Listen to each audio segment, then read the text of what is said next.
we start to see that the times and the signs of Qiyamah, they're coming, they're approaching, and just there's a gloom that comes. When you hear about this, it's very depressing. You hardly want to do anything but just wait for the end of time. If you can give us some nasiha on how to approach these times, what we should do, that would be appreciated. Assalamu alaikum wa rahmatullahi wa barakatuh. Bismillah ar-Rahman ar-Rahim. Alhamdulillahi Rabbil Alameen. الحمد لله الذي أنزل على عبده الكتاب وجعله تبيانا لكل شيء سبحانك يا ربنا لا نحصي ثناء عليك أنت كما أثنيت على نفسك نستغفرك ونتوب إليك أفضل الصلاة وأتم التسليم على سيد الأولين والآخرين وعلم السابقين اللهم صل عليه وعلى آله وصحبه أجمعين أما بعد. To answer this question, I think I spoke longly about for a long time about it. Perhaps half of the lecture was about this. I'm going to repeat some of them, because perhaps some of you did not attend the first portion of it. Basically, for sure, some of us doesn't want to change anything of their life pattern, and I expect that such an attitude, these people, they are going to feel depressed whenever they hear about this. Whereas, even though this is a negative side, you may take it from the positive side of it, that the Prophet ﷺ, out of his mercy, he told us about everything going to happen to us, and this should be something to try to remember Allah subhanahu wa ta'ala, and more to prepare ourselves. And I was asked this question because I gave many talks, about Sayyidina Mahdi and the others. And I was asked this question, what we should do. I answered it simply, okay? I said, this is the time of recharging. What do I mean by the recharge? If my thoughts, they are right, that we are too close and near these events, you should recharge yourself. What do I mean by recharging yourself? If you have any skills to learn, go back and try to learn more about your Quran, about your hadith, about your religion. If you don't have this ability, try to do more of your recitation of the Quran, of your night prayer, of your practice, good practice. Magnify them, make them much more. Because here we are in two possibilities. I did not tell you that. I heard from some shuyukh, massive death is going to take place, before these events, the last events to happen. So, if I want to translate this, some of us, they are going to live till they meet with Sayyidina Mahdi, and the others will not. Those who are gone, if they are gone to Allah with the best position, namely, they have more hard working of praying or fasting or this or that, or they are ready because they are not more knowledgeable and they learn more, about their religion, they are going to face Allah subhanahu wa ta'ala with the best of their position. And those who, in the knowledge of Allah, they are going to survive till death. After this big jump, to the coming stage, I think, I may be wrong, we are in need of all of them. Okay?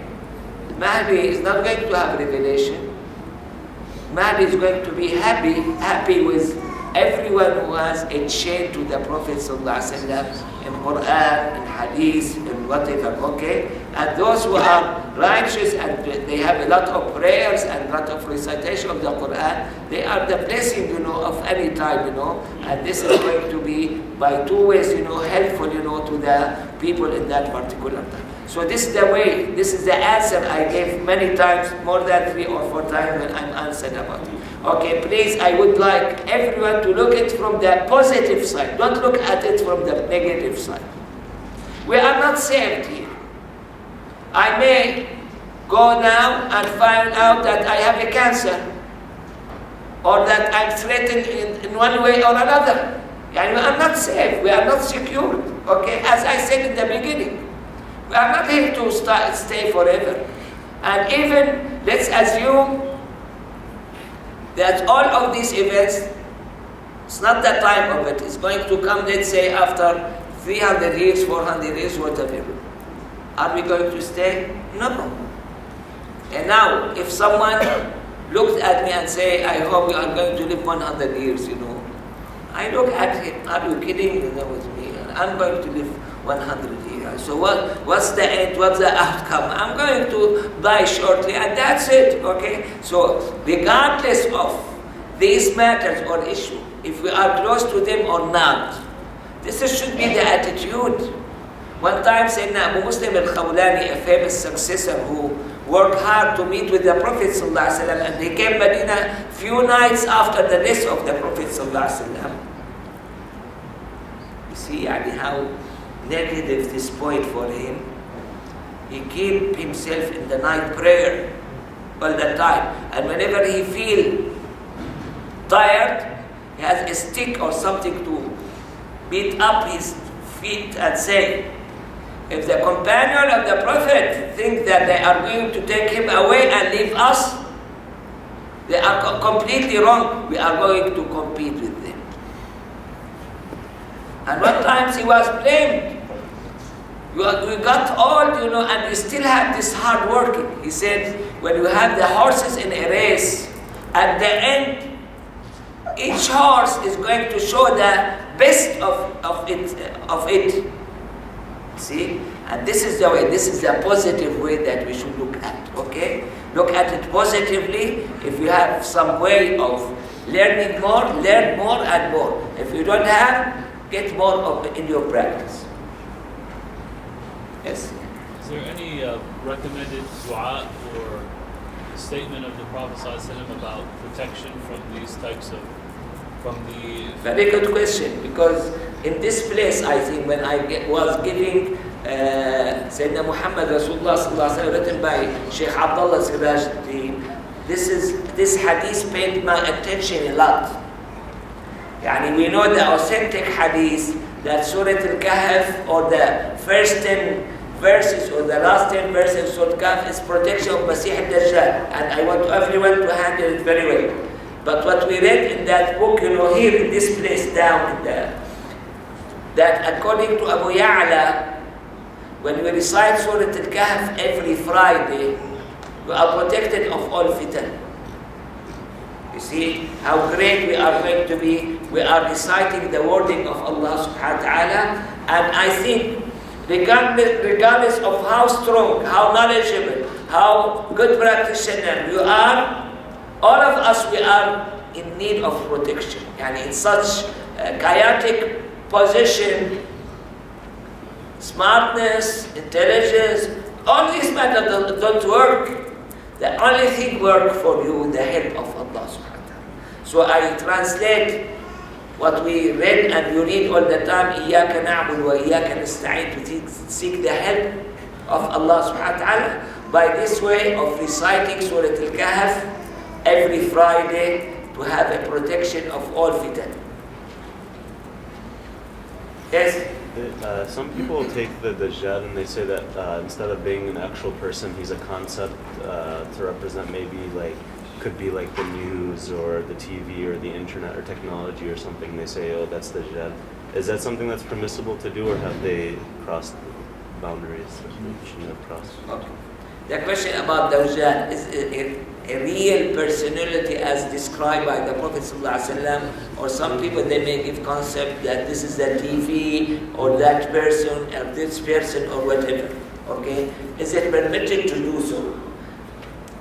I believe that Dajjal is a reality, is a humankind given all extraordinary, supported by Allah from all extraordinaries. Resurrect one dead person, make the rain come, make the plants come from the earth. You want gold, we'll give him gold, he'll give you gold, he'll give you in the best position. And this is why did I say it, because I think, I may be wrong, most of followers of the Dajjal, the lovers of this world. Okay? Because whatever they want of this life is available. Okay? And that's why if we have some leaning to this word, or we have this, we should be too careful, because we are going to be too vulnerable to be affected by the Dajjal.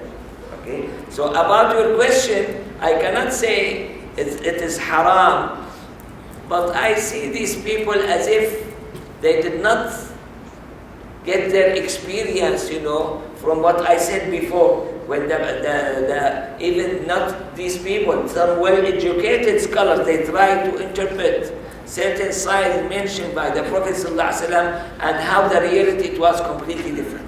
Or if I want to put it in another form, nowadays we are occupied massively, according to the scientific look that we have nowadays. And we may feel that our knowledge, or our sciences, they complete or contradict with many of these portions mentioned about the Dajjal. Okay? Again, I'm going to tell myself, I am under these scientific laws, but Allah subhanahu wa ta'ala is not under them. Allah subhanahu wa ta'ala is the absolute. And that's why we have the ordinary and the extraordinary.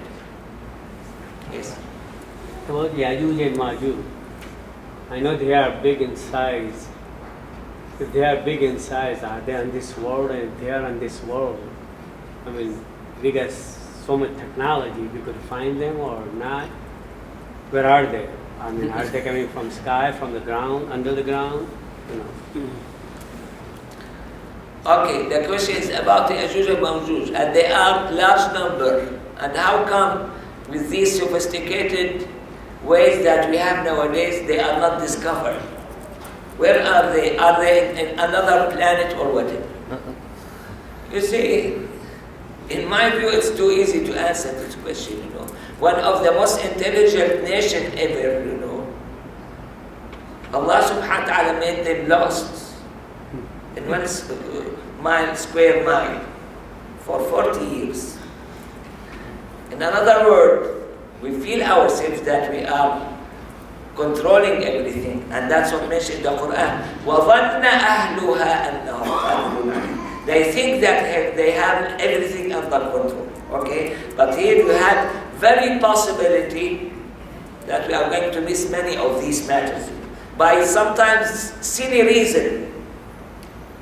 The way I understand Ya'juj Ma'juj, that we have two mountains, and Dhul Qarnayn, he put a large amount of iron to cover the two mountains together, and after that he made some copper over it. And perhaps over the years you have tons, of soils or something, And this may be shown, in the planets or not planet, what we call it, and may be shown as there's a mine, of iron here, or mine of copper, or whatever, of that regard. And here, don't take it as a simple, you have a fence and you have people behind it.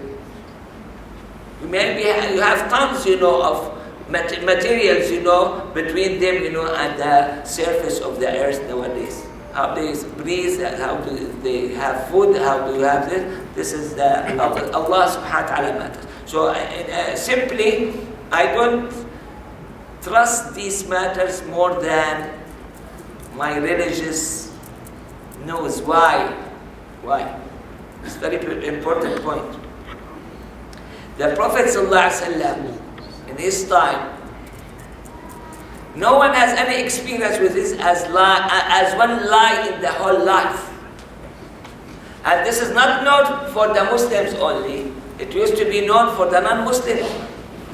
In one narration in Bukhari, that when the Prophet ﷺ told one non-believer person that is going to be killed, that person was quite sure that he's going to be killed. And that's why he did not go out to Badr, He said, I'm going to stay at home not to be killed in Badr. And subhanAllah, he was driven, by one way or other. My point here, the people surrounding the Prophet ﷺ in the early day, the non-believer of them, they were quite sure that this person doesn't have any lie at all. And this should be our confidence, okay? have a question. Since he made a question, I have to make that question too. But the thing is that you mentioned that this army from Syria is going to come and invade the Medina. Is it before the Imam Mahdi? Or Yes, according as I said in Sunan Abi Dawood, Imam Mahdi will be in Medina at that time when the army aimed to Medina, and it's going to run away from Medina to Mecca. Okay, and this army invade Medina for 3 days and then head to Mecca, will be swallowed, in the its. Okay. My second question was, since you mentioned that the Dajjal, about Dajjal, because there is a hadith regarding who is that? Tamim ud-Dari. Yes, he went to the island and he saw that thing in person, because that's the authentic hadith. And then he came back when the Rasulullah This is was Sahih Muslim. yeah, when Rasulullah was mentioning a day before Tamim ad-Dajjali, Tamim ad-Dari came to the Medina. So I don't think he's not real. He's a real person. That's And, right. yes. And this is explained the way I explained the Ya'juj and Ma'juj. Okay, and you have an island Yes. in some oceans, nowadays, and no one has any idea about it. Yeah. One thing that came to they have proven that the sun will rotate, the earth will rotate from west to east, because they call it retrograde. This is the newest theory in the scientific thing, because I received those theories, and they call it retrograde, and the nearest planet that moving in other opposite direction is Mars. Recent. It starts moving. Yes, it started moving. And they said the earth is going to move on. Yes. Okay, your question. It was the same question I already asked. But another question is that should we call it a Imam Mahdi or Hazrat Mahdi? Doesn't matter. Sayyidina al-Mahdi. Because one scholar was saying when we call Imam Mahdi that is following of the Shia trend. No, not necessarily. Imam, even we call Sayyidina Ali Imam Ali. This is, if it became quite obvious that we don't say it, we may have consideration. But as long, to best of my knowledge, when I hear someone say so, I don't suspect that is Shia. No. Yes. Salam. So even the science around us, do you think we are living at an era closer to the end times? If so, is there any better place for us to live, or just sort of just stick here or go somewhere else? Do as what? Okay, I think for the first portion of your question, I answered it already. Because I think that we are close to that particular time. For the second portion of your question, I used to live here in US. And those people in my area, not here, I used to live in Flint, Michigan, They got fed up of me because I all the time say we shouldn't stay here, okay? And my answer did not change. This is not because we are close to the end time, because for many other factors. When you add the factor that you mentioned, this will make it much more we should rush from this country. We should move out? We should move out from this? Yes, move out. Why not? Have some rough days, You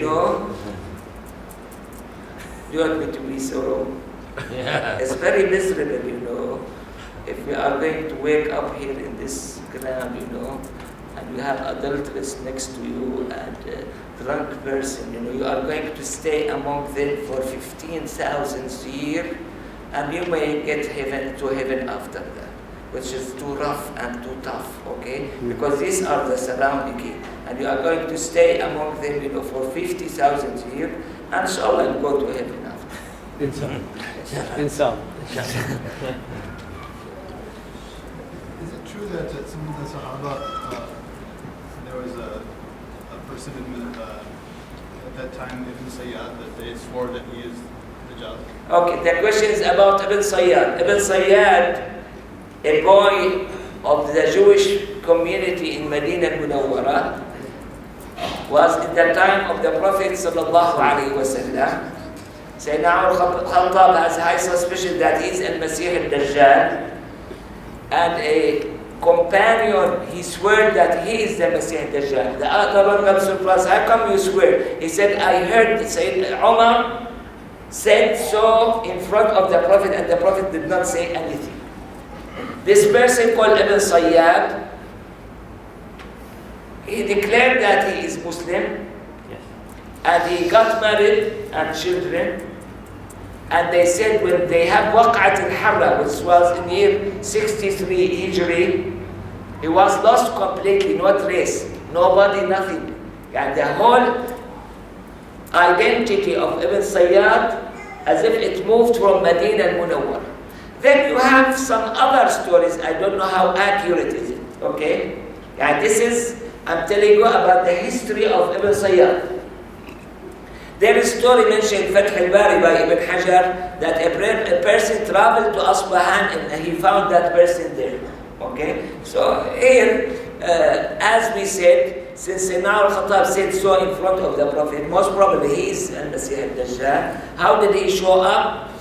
The explanation, I may not be that good, and make the explanation of it. But in the same context, when Umar Khattab said, I wanted to kill. Yes, Sayyidina Umar said, I want to kill this person. And the Prophet ﷺ said, if this the person will not have the ability to kill him. And if he is not the person, it's not good to kill him. Yes. Yajuj Majuj, are they Bani Adam too? Yes, they are. Yajuj Majuj, are they Bani Adam? Yes, they are humankind. Yes. Yes. So at the time of the Mahdi and of Sayyidina Isa, there's not going to be as many Muslims around them. Is that right? I heard this from a Shaykh, this is, I believe in that Shaykh, you don't have to believe in him. He said, he estimated that 75 of the Muslim will be gone away and 90% of the non-Muslim. This is estimation, but this is not hadith. Okay, go ahead. Is there specific qualities of the people around the Mahdi and Sayyidina Isa, of these believers, that makes them fit to be around them? Okay, the question is what quality about, or any specific quality for the people surrounding Sayyidina Mahdi and Sayyidina Isa. As mentioned, some ahadith, the number of them is quite few. Okay. And perhaps I look at this, as the most important quality to have complete obedience of these people who were mentioned by the Prophet ﷺ. Example of it. Am I ready if Sayyidina Mahdi said, get me all of your wealth? Am I ready to do so? If he said, go and ride a horse, and I don't know how to ride a horse, am I ready to do this or not? Okay, if he said, divorce your wife, you see, and here you have tough question, tough tasks, and really for sure, Sayyidina Mahdi had a lot of tough tasks, and he should have tough people around him. Okay, and here, it happened during the time of the Prophet ﷺ. When he came to Medina al-Munawwara, there's a young person, below 20. His name is Talha ibn al-Bara, not Sayyidina Talha, the famous companion. This is another one from Ansar. Young person used to love the Prophet ﷺ a lot. And he'll come to the Prophet ﷺ and wipe his face, in the feet of the Prophet ﷺ. And the Prophet ﷺ, surprised of his love, to him. And one day he told him, go and kill your father. See the test, how it comes. If you pretend that you are the real lover, go and kill your father. And that person, like a drunk person, took the sword and ran to kill his father, and he called him right away, come back. I was not sent, to interrupt the relation between the relatives, okay? And this was only a test from the Prophet ﷺ. And that person just, right away he ran, to do whatever he was instructed to do. Okay. This is that. Here, I think, I may be wrong, the the Mahdi is going to be surrounded by real men, you know, that they are going to handle this issue a lot. And there's a lot of ahadith, not a lot, few ahadith speak about the ministers of the Mahdi. And some scholars, they said the stay of Mahdi on the earth is going to be according to the number of his ministers. Yes. Because you already mentioned that he is coming from Isfahan, Iran. Who? The Dajjal. Yes. Because to me, my knowledge, there are a lot of Jews in Isfahan right now. That's what I have heard also. Rich person. No, they are. They are rich community Yes. there. Yes, you are right. Yeah. Because he is surrounded by 70,000, people in a row that they will lead the, Dajjal toward. Yes, sir. You mentioned so many signs, but one of the signs, we heard that is the servant is going to birth the master. What does that mean? This is about female side. Yeah, female. The servant woman. We have some controversy about this point, okay, because in fiqh, okay, if anyone possesses his father or mother, they are going to be freed automatically and forcefully. He doesn't have any choice. You got this point? And it's impossible to happen in fiqh, to have a woman possess her mother. Okay, so how it's going to happen? Some scholars, they said, because you have massive fitan and a lot of war, and this taken here and this, you have a detachment. She may possess her mother without knowing that this is her mother. The others, they said no. This is, as I mentioned, that hadith about the 15 signs when when the person has disobedience to his mother. So by this, the mother may sound like a servant to her daughter. Yes. Is it accurate to say that these matters, the end of time, are matters of Aqidah? And if it's accurate to say that they're matters of Aqidah, what is the opinion of the ulama of looking at hadith that are not, let's say, rigorously authenticated in terms of trying to understand these matters? The question is, these signs are matter of Aqidah? To answer it, in summary and general, yes, because you should believe in the verse said, فَقَدْ جَاءَ أَشْرَاطُهَا, and this is verse in the Quran. In detail, to best of my knowledge, most scholars, even about those who, like Sayyidina Isa and the other, they have hadith mutawatir, very strong one. If someone denies them, even though it's completely mistaken, will not be called a kafir. Okay, in this regard, this issue has been mentioned in the books of Aqidah. Okay, and to my surprise, even Surah Al-An'am, which I look at it in the Holy Quran as a chapter of Aqidah, at the last page of it, which I try to recite half or 2/3 of it, gave some signs, about the signals of the hereafter. أو يأتي بعض آيات ربك يوم يأتي بعض آيات ربك لا ينفع نفسا إيمانها لم تكن آمنت. Is the Prophet ﷺ used the same term when you have the sunrise from west. The belief is not going to be accepted from anyone at this point. Okay. Then the last part of your question about the authentic and non-authentic hadith. If I want to broaden the question a little bit, in all aspects of our life and our religion, we have something which is well established and essential, and we are quite sure about it and confirmed, and we have other things, that we imagine them, okay? It's under the possibility, and we may right or wrong about it. When you go to Muslim, ask them about Bra'atul Aziz, what's her name? Many of them say Zilicha. Okay, this is, I don't know how accurate this name, but has been used by many of the Muslims. Okay, so here we have in our thoughts, in our thinking, something which is for sure we are quite sure about it, namely the Holy Quran and what is needed to be known in our religion. معلوم من الدين بالضرورة, and we have other matters. Some of them they are high probability, some of them they are high possibility, some of them they may be 50-50, some of them they may be below 50, and for sure nowadays, since we have many Muslims, they are not that educated, you know, it's completely fake. And thank you for this question. If I want to broaden the question, I told the people sometimes I told them, many of them, they know about the Prophet ﷺ, many fake ahadith. They don't know the authentic ahadith of the Prophet ﷺ.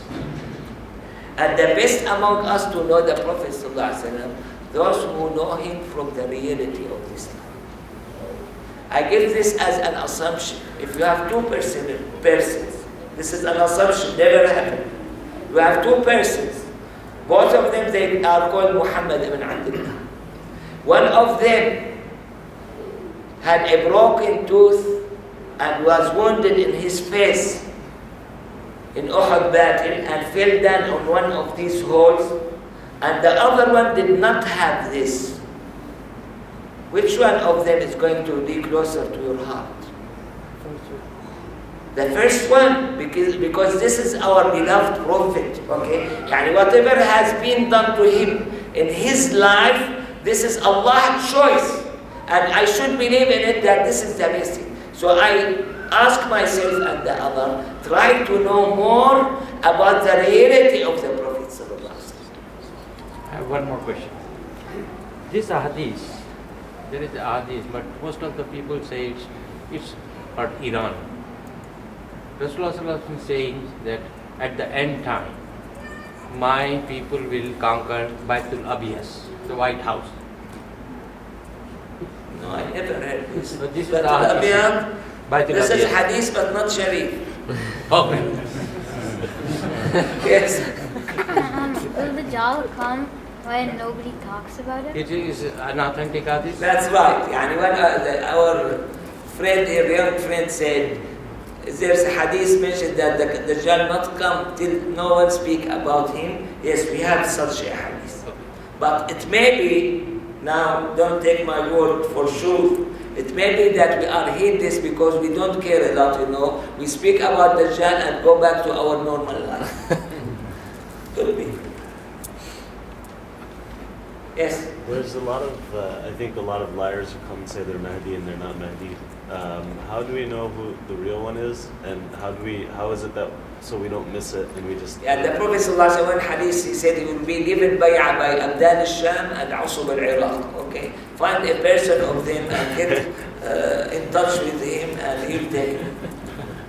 Yes. How are we supposed to know who those people are? The Abdal and the Asub? The Abdal, they were mentioned in the hadith ﷺ that they did not gain this rank by plenty of prayer, fasting or charity, but by having very pure hearts and giving advice to all Muslims, you know, and they are too generous. These are their description. Yes? Sayyidi, I think I've heard, I'm very likely being correct, that Sayyidina Shaykh al-Akbar mentioned that based off of his view of the people around him, that the Qiyamah is close. And Rasulullah, like you mentioned, said, right down South Kahatain. So one of the things I've heard is that what people who are looking at the signs for the Qiyamah, it's more conjecture, it's more opinion based. How can we, I guess, confirm that we are truly where we are? The question is how we are going to confirm that we are close to it. I'm sorry, I cannot confirm, okay? For sure, every day we get closer and closer. But how far, I don't know. I cannot confirm, I'm sorry. And I heard from a wali that those matters of the Qiyamah, they are held all by the Prophet ﷺ. Even the awliya, when they speak about it, they speak from a barrier or hidden matter. That's why their statement may not be accurate. No. Stop here, inshallah. I have one question. Okay. It's how to do proper salawat. How should we sit? How can we make sure to focus on what we should tell when doing salawat? Salawat, and what's the meaning of salawat? In the prayer, the common prayer? No, salawat al-Nabi. How to do that? I think that's what they meant. Durood? Okay. How they should sit, how they should. Okay. And what they should say. The salawat ala nabi sallallahu alaihi wasallam, one of the major way to get closer to Allah subhanahu wa ta'ala. Okay.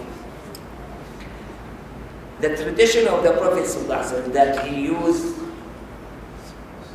to make things open for his people. It's going to be too restricted about obligations and prohibitions and other matters to leave them open to the people as much as it's possible. That's why before answering this question, I'm going to say that a person asks Sayyidah Aisha, what's about the Prophet? He will pray overnight or sleep overnight. She said, whenever you want to see him sleeping, he's sleeping. Whenever you want to see him praying, he's praying. The Prophet did not know the best time. He knows the best time, but he wants to make it easy on his people. And that's why the asker said, Alhamdulillah, I thank Allah that Allah subhanahu wa ta'ala make it that wide, that road for us. When the Prophet ﷺ used to make fasting, she said, whenever you want to look at him fasting, he's fasting. Whenever you expect that it's breakfasting, he's breakfasting. I said, what's about the Prophet when he finished prayer? Does he turn back his face from right side? This is not about Assalamu alaikum, no. When he finished the prayer and he wants to turn back,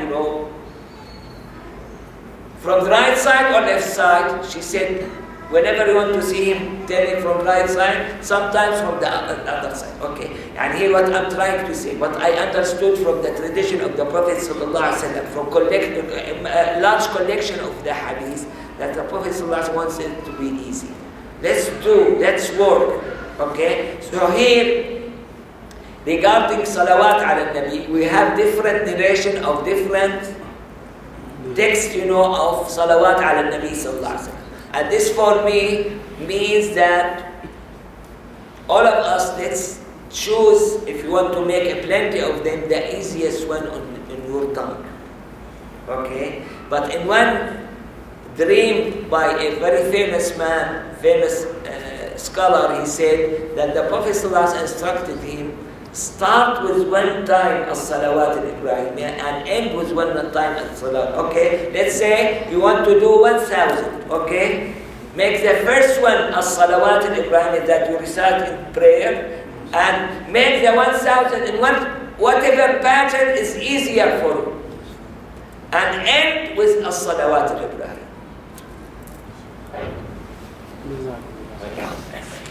And have more of them in Friday night, which means Thursday evening, and Friday day. Between Ihsan and Maghrib? Between Ihsan and Maghrib? Yes. The durood should be more between Ihsan and Maghrib. Jazakallah.